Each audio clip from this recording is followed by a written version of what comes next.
আসসালামু আলাইকুম, স্বাগত জানাচ্ছি আওয়ার নিউজ টুডে সংবাদে। শুরুতেই শিরোনাম। খালেদা জিয়া কথা বলেছেন, তবে এখনো সংকট কাটেনি। নির্বাচনে কালো টাকার খেলা বন্ধের দৃশ্যমান পদক্ষেপ নেই বলল সাইফুল হক। 16 ডিসেম্বর ঢাকায় বিএনপির মহাসমাবেশ, বিজয় মাস উদযাপন শুরু কালুরঘাট থেকে। স্বাধীন বাংলাদেশে দিল্লির দালালি চলবে না বলল সাদিক কায়েম। গণতান্ত্রিক যুক্তফ্রন্ট নামে নতুন জোটের আত্মপ্রকাশ।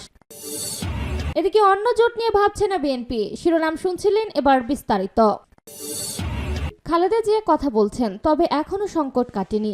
গুরুতর অসুস্থ বিএনপি চেয়ারপারসন বেগম খালেদা জিয়া গত বুধবার থেকে প্রায় সারাহীন ছিলেন। 3 দিন পর গতকাল শনিবার তিনি কথা বলেছেন। রাজধানীর এভার কেয়ার হাসপাতালের চিকিৎসক এবং খালেদা জিয়ার পরিবার ঘনিষ্ঠ একটি সূত্র গতকাল প্রথম আলোকে এই তথ্য নিশ্চিত করে বলেছেন। সকালের দিকে সিসিইউতে খালেদা জিয়ার শয্যার পাশে থাকা ছোট ছেলে প্রয়াত আরাফাত রহমান কোকোর স্ত্রী শর্মিলা রহমানের সঙ্গে তিনি সামান্য কথা বলেন। সংশ্লিষ্ট সূত্রগুলো জানিয়েছে, খালেদা জিয়ার শারীরিক অবস্থা গত বুধ, বৃহস্পতি ও শুক্রবারের চেয়ে গতকাল সামান্য উন্নতি দেখা গেছে, তবে সামগ্রিক সংকট কাটেনি। বিশেষত কিডনির কার্যকারিতা মারাত্মকভাবে কমে যাওয়ায় তাকে টানা 4 দিন ডায়ালিসিস করতে হয়েছে। চিকিৎসকেরা পরিস্থিতিকে এখনো গুরুতর হিসেবে বিবেচনা করছেন। তাদের পর্যবেক্ষণ হচ্ছে, আগামী কয়েকটি দিন অত্যন্ত গুরুত্বপূর্ণ। কিডনি কার্যক্ষমতায় স্থিতিশীলতা ছাড়া তার সামগ্রিক শারীরিক অবস্থায় স্থায়ী উন্নতি আশা কঠিন। এই পরিস্থিতিতে খালেদা জিয়ার চিকিৎসায় যুক্ত দেশের বিশেষজ্ঞ চিকিৎসক,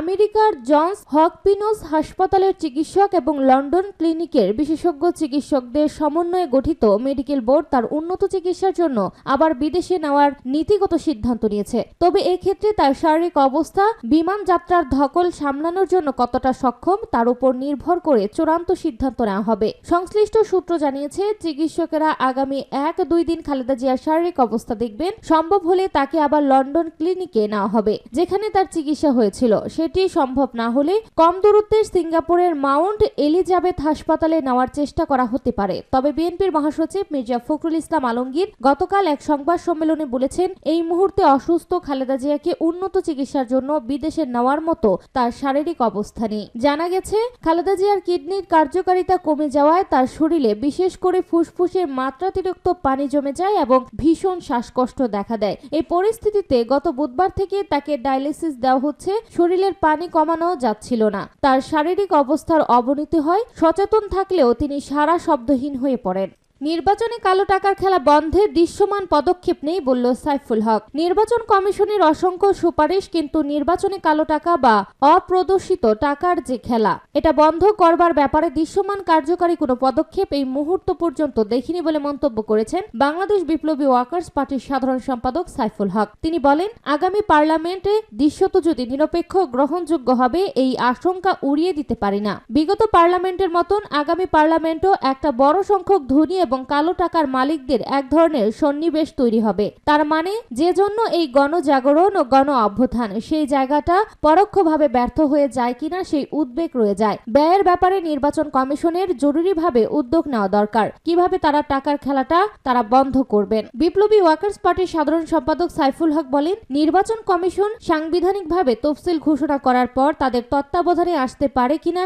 এটা অত্যন্ত গুরুত্বপূর্ণ বিষয়। নির্বাচন কমিশন ইতিমধ্যেই আরোপীয় গণপ্রতিনিধিত্ব আদেশ জারি করেছে, যেটা নিয়ে চূড়ান্ত সিদ্ধান্ত হয়েছে রাজনৈতিক দলগুলোর সঙ্গে আলাপ আলোচনা না করেই এই গণপ্রতিনিধিত্ব আদেশ বা আরপিওটা চূড়ান্ত করা হয়েছে। মানে কিছুটা ঘোরার আগে গাড়ি জুড়ে দেওয়া হয়েছে, যে কারণে নানা প্রশ্ন দেখা দিয়েছে। আরপিওর কারণে দেখছি প্রার্থীদের জামানত, নির্বাচনের জামানতের পরিমাণ এবার দ্বিগুণের চেয়ে বেশি বৃদ্ধি করা হচ্ছে। সর্বোচ্চ ব্যয় সীমা 25 লাখ থেকে এবার অনুমান করা হচ্ছে ভোটার অনুপাতে 35 লাখ থেকে প্রায় 60 লাখ পর্যন্ত দৃশ্যমান ব্যয়ে উন্নতি করা হয়েছে। তিনি আরো বলেন, সরকার সমাজের সব গুরুত্বপূর্ণ অংশের জন্য আগামী নির্বাচনকে অবাধ, নিরপেক্ষ, বিশ্বাসযোগ্য, প্রতিনিধিত্বপূর্ণ করবার ক্ষেত্রে এটা একটা অত্যন্ত গুরুত্বপূর্ণ ভূমিকা পালন করবে। দেশে ভোটকে মানুষ উৎসবের আমেজ বিবেচনা করে, তারপরও দুর্ভাগ্যজনকভাবে আওয়ামী লীগ গত 15 থেকে 16 বছর 3টা জাতীয় সংসদ নির্বাচনে মানুষের ভোটের অধিকারকে হরণ করে। ভোটের নামে যে তামাশার নাটক মঞ্চস্থ করা হয়েছিল।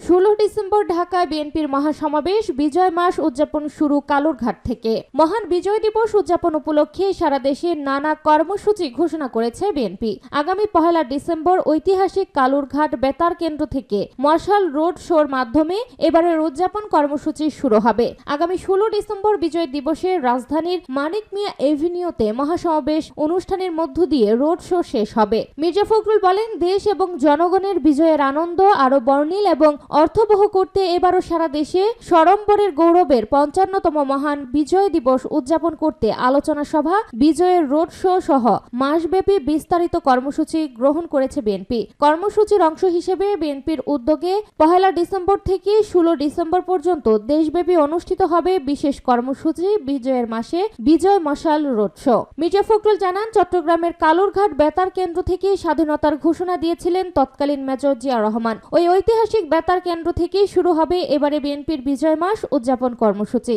তিনি বলেন, 1 ডিসেম্বর কালুরঘাট বেতার কেন্দ্র থেকে বিজয় মশাল যাত্রা শুরু হবে। সেখান থেকে যাত্রা শুরু করে একই দিন চট্টগ্রামের বিপ্লব উদ্যানে পৌঁছাবে। বিজয় মিছিলে মশাল একজন বিশিষ্ট মুক্তিযোদ্ধা এবং একজন জুলাই যোদ্ধা বহন করবেন। তিনি বলেন, আমরা মনে করি 1971 সালের মুক্তিযুদ্ধ ছিল দেশের স্বাধীনতা অর্জনে, আর 2024 হলো দেশ এবং জনগণের স্বাধীনতা রক্ষার।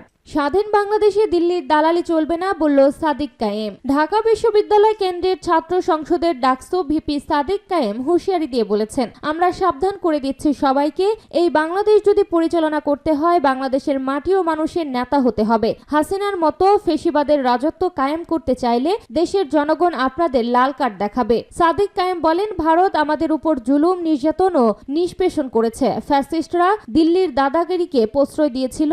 এই স্বাধীন বাংলাদেশে দিল্লির দালালি চলবে না। তিনি বলেন, কেউ যদি লন্ডনে বসে প্রেসক্রিপশন দিয়ে বাংলাদেশ পরিচালনা করতে চায় তাহলে সেটাও আর পারবে না।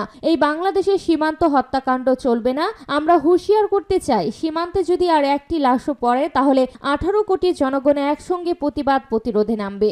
গণতান্ত্রিক যুক্ত ফ্রন্ট নামে নতুন জোটের আত্মপ্রকাশ। চলতি ধারার দুর্নীতি লুণ্ঠনের রাজনীতির বিপরীতে শোষণমুক্ত সমতা সমাজ প্রতিষ্ঠায় বিকল্প রাজনৈতিক শক্তি গড়ার লক্ষ্যে বামপন্থীদের নতুন জোট গণতান্ত্রিক যুক্ত ফ্রন্ট গঠনের ঘোষণা দিয়েছে বামপন্থী দলগুলো। বাম গণতান্ত্রিক জোট ও বাংলাদেশ জাসদ আয়োজিত জাতীয় কনভেনশন থেকে এই ঘোষণা দেওয়া হয়। কনভেনশনে বাম প্রগতিশীল গণতান্ত্রিক দল ও সংগঠনকে নতুন এই জোটে যুক্ত করার উদ্যোগ নেওয়া হয়েছে। কনভেনশনে ঘোষণাপত্র পাঠের পাশাপাশি 7 দফার রাজনৈতিক প্রস্তাব গ্রহণ করা হয়েছে, যার ভিত্তিতে আন্দোলন ও আগামী সংসদ নির্বাচনে প্রতিদ্বন্দ্বিতার সিদ্ধান্ত নেওয়া হয়েছে। কনভেনশনে সভাপতিত্ব করেন বাম গণতান্ত্রিক জোটের সমন্বয়ক ও বাংলাদেশের সমাজতান্ত্রিক দল বাসদের সাধারণ সম্পাদক বজলুর রশিদ ফিরোজ। তিনি বলেন, জুলাই সনদে 72 সংবিধানের 4 মূলনীতি বাদ দেওয়ার কথা বলা হয়েছে। 24 গণ অভ্যুত্থানের মাধ্যমে 71 মহান মুক্তিযুদ্ধকে এই অন্তর্বর্তী সরকার প্রতিস্থাপন করতে চায়, যা কোনোভাবেই গ্রহণযোগ্য নয়। তিনি আরো বলেন, 24 গণ অভ্যুত্থানে ফেসিবাদের পতন ঘটলেও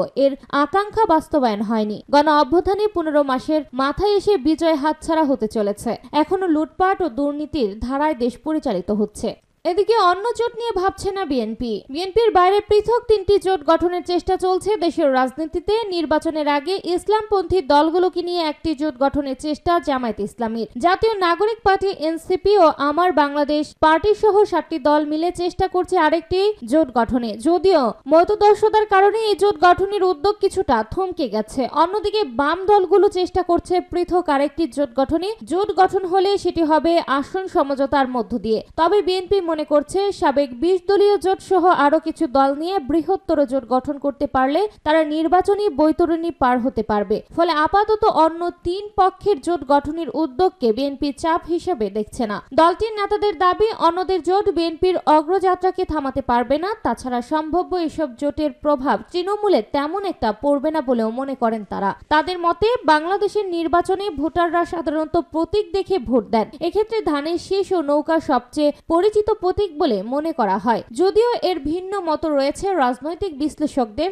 তাদের মতে প্রতিপক্ষ শক্ত জোট গড়লে তা ভোটারদের উপর মনস্তান্ত্রিক প্রভাব ফেলতে পারে। সেক্ষেত্রে বিএনপির জন্য কিছুটা চাপ সৃষ্টি করতে পারে। সংশ্লিষ্টদের সঙ্গে কথা বলে জানা গেছে এসব তথ্য। বিএনপির নেতারা জানান, ক্ষমতায় গেলে সব দলকে নিয়ে জাতীয় সরকার গঠন করা হবে এমন ঘোষণা বিএনপি আগে দিয়ে রেখেছে। ফলে অন্য জোটের সঙ্গেও আসন সমন্বয় করতে পারে বিএনপি সম্ভাব্য এই জোট। আসন্ন নির্বাচনের আগে ত্রিমুখী জোট গঠন হলে কতটা চাপে পড়বে বিএনপি এই প্রসঙ্গে দলটির স্থায়ী কমিটির সদস্য ইকবাল হাসান মাহমুদ টুকু যুগান্তরকে বলেন, আমি তেমনটা মনে করি না। বিএনপি একটি মূলধারার দল, এসব জোট করে বিএনপির অগ্রযাত্রা বন্ধ করা যাবে না বলে আমি মনে করি।